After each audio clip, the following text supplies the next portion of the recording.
रत्न आणि आभूषण क्षेत्रात नवोन्मेषाला चालना देण्यासाठी या क्षेत्रानं सरकारसोबत काम करावं, सरकार देखील साथ देईल अशी ग्वाही मुख्यमंत्री देवेंद्र फडणवीस यांनी दिली। GJS अर्थात India gem and jewellery show 2025चं उद्घाटन केल्यानंतर ते आज बोलत होते। राज्य सरकारच्या कौशल्य विद्यापीठाच्या माध्यमातून या क्षेत्रातील कौशल्य विकासासाठी आणि मनुष्यबळाला प्रशिक्षण देण्याची व्यवस्था करता येईल असं त्यांनी सांगितलं।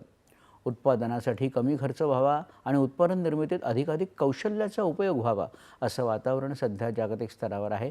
त्यामुळे या प्रकारे मनुष्यबळ तयार करणं रत्न आणि आभूषण परिषदेची जबाबदारी आहे असं मुख्यमंत्री म्हणाले।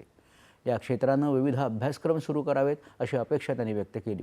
रत्न आणि आभूषण क्षेत्र हे मोठा रोजगार देणारं आणि मोठी आर्थिक उलाढाल असलेलं क्षेत्र असून अर्थव्यवस्थेत या क्षेत्राचं मोठं योगदान आहे, हे मुख्यमंत्र्यांनी अधोरेखित केलं।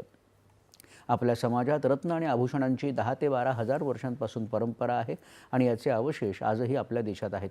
या परंपरेला आधुनिकतेची जोड देण्याचं काम रत्न आणि आभूषण परिषदेनं केलं आहे असंही मुख्यमंत्री म्हणाले। ठाणे घोडबंदर